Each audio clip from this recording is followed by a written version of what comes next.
Let's go! Arch Manning visits LSU. Obviously, this is a huge story because Arch Manning's going to be probably the biggest recruit of all time. Obviously, his last name carries a lot of weight, and he's also just a really good quarterback. We're going to talk about the visit, but I think we are missing what the big question is regarding Arch Manning and LSU.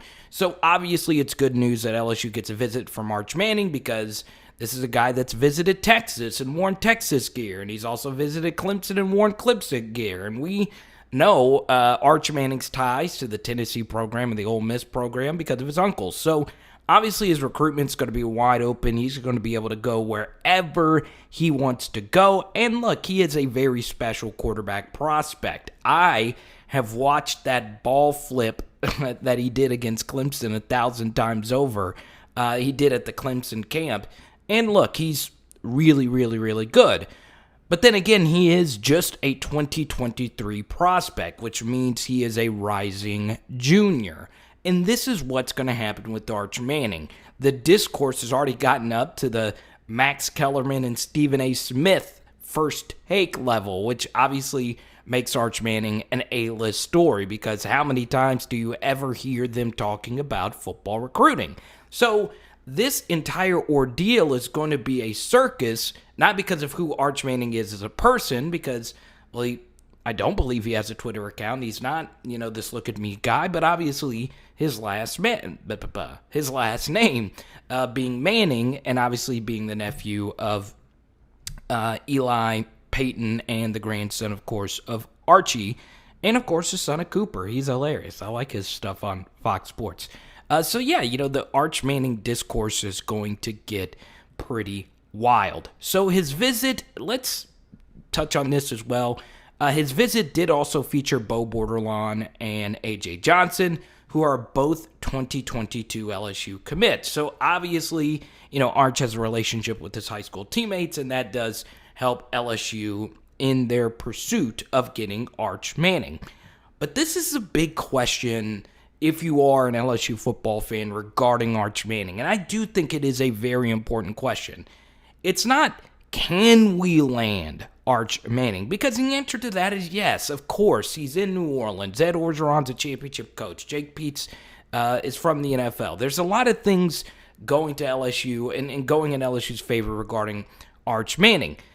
They may not be in the lead. I would guess some other schools are probably there. And obviously I see this in every group message, chat board, or whatever. Manning will never go to LSU. And that may be true, but we don't know that. Once again, Arch Manning is going to make his own decision. But still, the question is not, can LSU land Arch Manning? The bigger question, does LSU need to get Arch Manning? And the answer to that is a refreshing no. Obviously, Arch Manning is great, and you want to land him, and you want to get the best players, obviously, in the state of Louisiana, and just the best players, period, to LSU. He is a 5-star quarterback. He is the highest-rated quarterback of the class of 2023. But no, LSU does not need to land Arch Manning. And before we get into the quarterback depth, 10 years ago, if you asked this question, does LSU need to land Arch Manning? And the answer to that would be yes, considering all the struggles LSU had with quarterback recruiting. And as many of you know, LSU has yet to have one of their own quarterbacks that they recruited out of high school turn out to be a successful starter. Now, of course, we had Max and Miles both have really successful seasons last season, and those were, of course, quarterbacks LSU recruited, but we've yet to see a starter from LSU, from the high school ranks, get developed into a really good starting quarterback since, of course, Matt Flynn, which means LSU has had to rely on transfers. As and many of you know, Zach Mettenberger, Denny Etling, and, of course, the great Joe Burrow. So, we've yet to have a homegrown quarterback, and time in and time out, LSU has seen a lot of 4-stars at quarterback not really turn out to be great. But, as many of you know, I'm going to reference this piece, it may not be because of them. There is one quarterback stat that does determine LSU's success. Once again, it's floating in the top right corner of your screen. I'll even link it down below if you want to see what that magical stat is. And it's 100% correct. This is why LSU doesn't need Arch Manning. It's because Louisiana has never been better at quarterback. So take Miles Brennan. He still has 2 years of eligibility, but the eligibility left if he still wants it.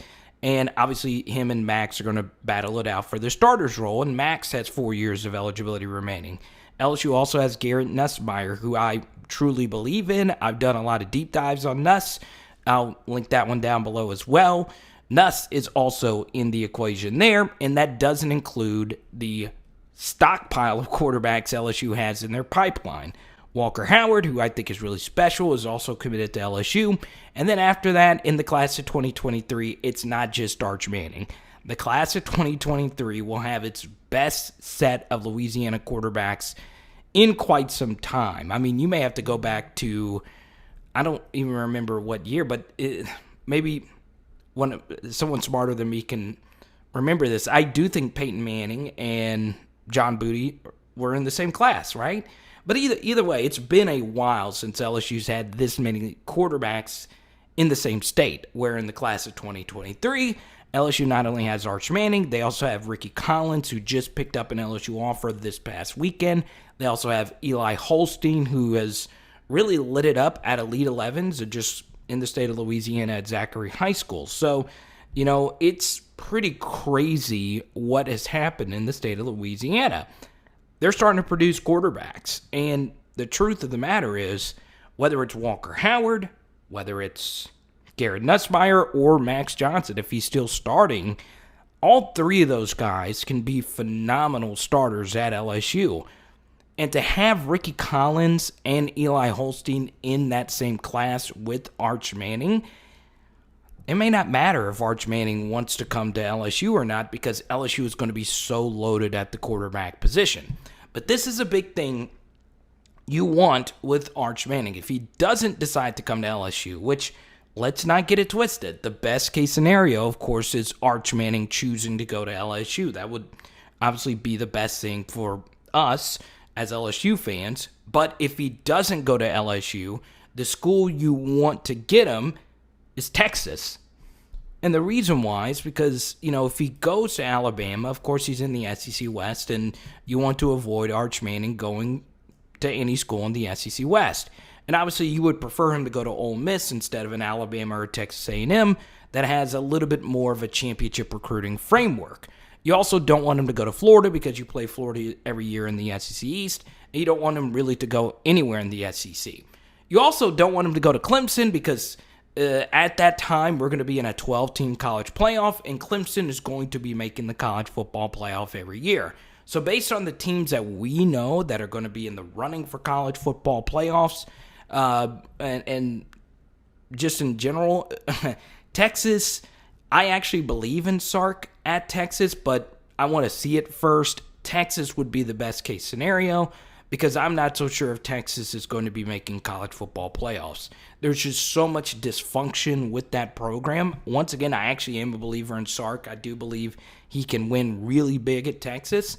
But, I do think Arch Manning to Texas could very well happen, because Sark has been one of the few play callers that's had a lot of success with pocket quarterbacks. So that fit would make a lot of sense, as Arch Manning isn't necessarily of the dual threat capability. Now, he can run, he could throw on the run really well. It's just he's more of a pocket quarterback, not so much in the mold of Mac Jones or Kyle Trask. He's a little more athletic than that, but he's more so in the mold of that than, let's say, a Justin Fields or a Trevor Lawrence. So, I think Texas, if you're an LSU fan, would be the best case scenario. You don't want him in the SEC, and you sure as heck do not want him to go to Clemson, because if he goes to Clemson, Dabo's going to win a lot with Arch Manning. So here's another reason why you don't want Arch Manning going to Clemson, because, of course, we have this home and home with Clemson, and we might play them beforehand in the playoff or a bowl game or whatever, but 2025 and 2026, Clemson will be a part of our schedule, and, of course, that would fit into the schedule of Arch Manning at Clemson for sure in 2025 and maybe 2026. So it's pretty fascinating to see that. And no matter who Clemson has at quarterback, they're going to be good. But, obviously the best case scenario would be Arch Manning landing at LSU. That would be absolutely fantastic. Add him on to what's a loaded quarterback room, and I think that would be wonderful to see a Manning, because I am a fan of the Mannings. I am actually a Peyton Manning rookie card collector. I love them. I love the family. I love that they're from New Orleans. So, I'm obviously really excited about this kid's recruitment, and wherever he feels like he wants to go, let him enjoy it. And he's not a look-at-me type, and it's going to be interesting to see the media coverage of him. And something else that's going to be fascinating is Arch Manning is going to hit a gold mine with these NIL laws. Can you imagine how many companies are going to want to sponsor him in college? And like we've mentioned plenty of times, prodigies sell tickets, whether it's Freddie Adu, Simone Biles, LeBron James, Bryce Hart, you name the prodigy, Charlie Woods, whoever. It's going to be crazy, how hot this market is going to be for Arch Manning to sponsor whichever product they would want him to sponsor. So this also is just to get excited that LSU has a lot of fun home and homes coming up, including this UCLA kickoff, which was just announced today will be at full capacity. Hope you enjoyed this video today. I'm super excited about the future LSU quarterback room. Obviously, there's some fun content floating in your face, including that one quarterback stat. If this happens to be the first time you're watching our content, this kind of video is what we normally like to do, some deep dives. This was a little bit more of a laid-back type of video. It is Power Hour LSU. Boom! Oh, we're doing salmon tonight. Let's go!